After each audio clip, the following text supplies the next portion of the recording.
ഇതൊരു short video ആട്ടെ. ഇത് നമ്മുടെ പൊന്നൂരിൽ തിയോഫിൻ അച്ഛൻ്റെ ആശ്രമത്തിൽ അച്ഛൻ മരിച്ചിട്ട് 57ാം ചരമവാർഷികം. അതിനോടനുബന്ധിച്ച് രാവിലെ തുടങ്ങി കുർബാന 9 മണിക്ക് കുർബാന കഴിഞ്ഞതിന് അപ്പം തൊട്ട് നേർച്ച സദ്യയാണ്.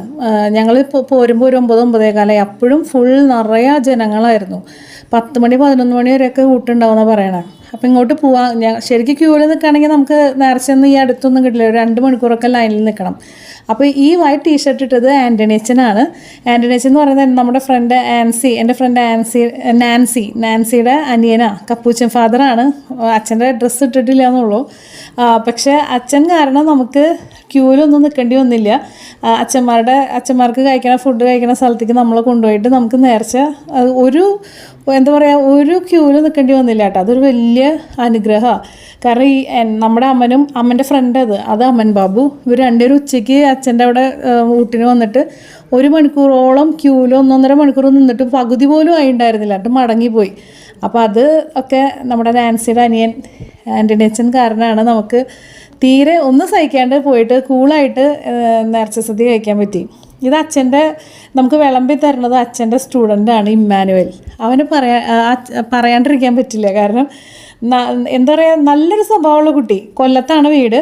അത് മാത്രമല്ല, ഞാൻ എന്നെ അറിയാവുന്നവർക്കറിയാം, എനിക്ക് പായസം ഭയങ്കര ഇഷ്ടം, പാലട. അപ്പോൾ പാലട പായസമാണ് ഇവിടെ നേർച്ച സദ്യക്ക് കൊടുക്കുന്നത്.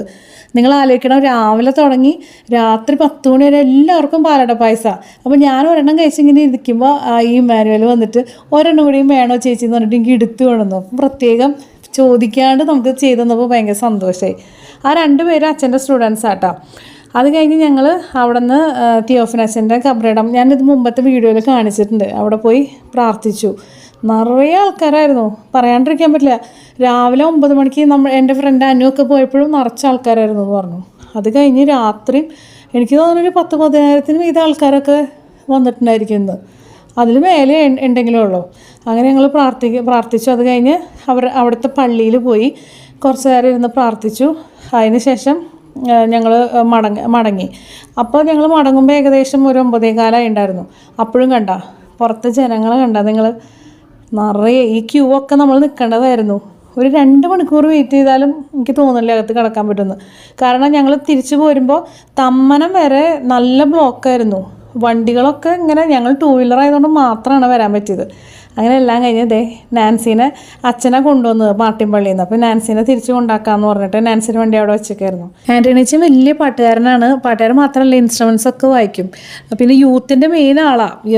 അച്ഛൻ്റെ ഓർഡിനേഷന് വന്നപ്പോൾ ജീസസ് യൂത്തിൽ ഒരുവിധം കുറേ പിള്ളേർ വന്നിട്ടുണ്ടായിരുന്നു. അപ്പോൾ അച്ഛാ, താങ്ക് യു സോ മച്ച്.